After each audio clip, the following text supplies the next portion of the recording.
Hey everybody, welcome back to the channel. So in my comment section, I've been getting a lot of questions about my saddlebag lights and whether they are custom dynamics or not, because I do love custom dynamics. However, these are not custom dynamics. As great of a product that custom dynamics does make, I didn't like the red.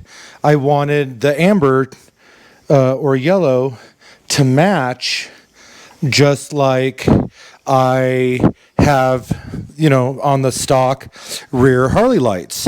So these are actually TCMT, and they are like $30, I think I paid for them.